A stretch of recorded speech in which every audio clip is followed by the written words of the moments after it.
কলকাতায় নারী চিকিৎসক ধর্ষণ ও হত্যার প্রতিবাদে নবান্ন অভিযানে পুলিশের বাধা ও বিক্ষোভকারীদের আটকের প্রতিবাদে পশ্চিমবঙ্গে 12 ঘন্টার হরতাল পালন করছে বিজেপি। এ বিষয়ে বিস্তারিত জানাতে কলকাতা থেকে যোগ দিচ্ছেন সুব্রত আচার্য। সরাসরি যাচ্ছি তার কাছে। দেখুন, নারী চিকিৎসককে ধর্ষণ এবং হত্যার প্রতিবাদে গতকাল ছাত্র সমাজের পক্ষ থেকে যে নবান্ন ঘেরাও কর্মসূচির ডাক দেওয়া হয়েছিল, তাতে কলকাতা থেকে 180 জন এবং কলকাতার বাইরে জেলা শহর থেকে 40 জন, মোট 220 জন বিক্ষোভকারীকে কলকাতা পুলিশ এবং রাজ্য পুলিশের পক্ষ থেকে গ্রেপ্তার করা হয়। মূলত আজকের যে বন্ধ, বিজেপির ডাকা যে 12 ঘন্টার বন্ধ, যেটি শুরু হয়েছে সকাল 6টা থেকে চলবে সন্ধ্যা 6টা পর্যন্ত, সেই বন্ধের প্রধান কারণ হচ্ছে যে তাদের দাবি যে 220 জনকে গ্রেপ্তার করা হয়েছে সেটি অবৈধ। কারণ গণতান্ত্রিকভাবে অধিকার, যে কোনো প্রতিবাদ করার অধিকার সংবিধান দিয়েছে।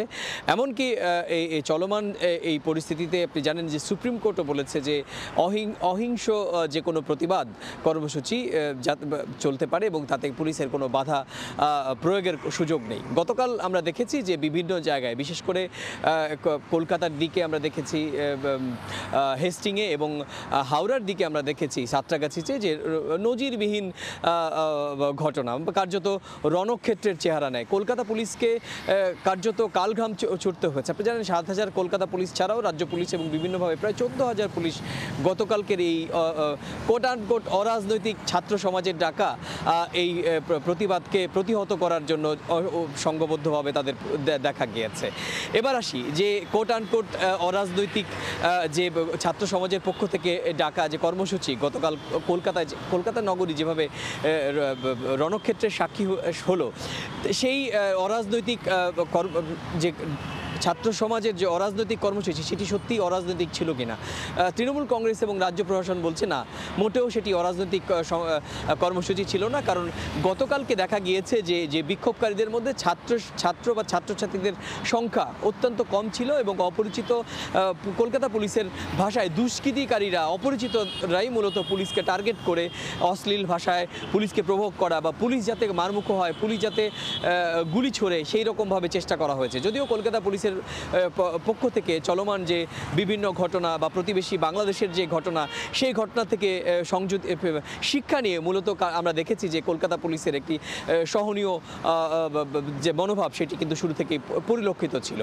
এবার আসি কালকের এই ঘটনার পর কলকাতা পুলিশের পক্ষ থেকে সংবাদ সম্মেলন করে পুরোপুরি বিষয়টি ব্রিফ করা হয়েছিল এবং গ্রেপ্তারের সংখ্যা নিয়েও তাদের একেবারে পরিষ্কার করে দেওয়া হয়েছিল গণমাধ্যমের। এবার সেই ঘটনা, গ্রেপ্তারের ঘটনা এবং পুলিশের বিজেপির দাবি পুলিশ শুধুমাত্র বিক্ষোভকারীদের দমাতেই লাঠিচার্জ, টিয়ার সেল এবং জল কামানের মতো যে পদ্ধতি সেটি ব্যবহার করে। বিজেপির পক্ষ থেকে তারই প্রতিবাদে আজকে 6টা থেকে বন্ধ শুরু হয়েছে। আপনি জানেন যে এই বন্ধে কলকাতায় কোনো প্রভাব পড়েনি। ইতিমধ্যেই আমি কলকাতার কলকাতা মেট্রোপলিটন বাইপাসে রয়েছি। সকাল থেকে কিন্তু যথারীতি গণপরিবহন এবং পাবলিক ট্রান্সপোর্ট এবং সাধারণ ব্যক্তিগত যে গাড়ি তারা সবই কিন্তু যথাযথভাবে বেরিয়েছে। তবে প্রভাব পড়েছে কিছুটা জেলা শহরে, বিশেষ করে ট্রেন লাইনের ক্ষেত্রে সব প্রভাব পড়েছে।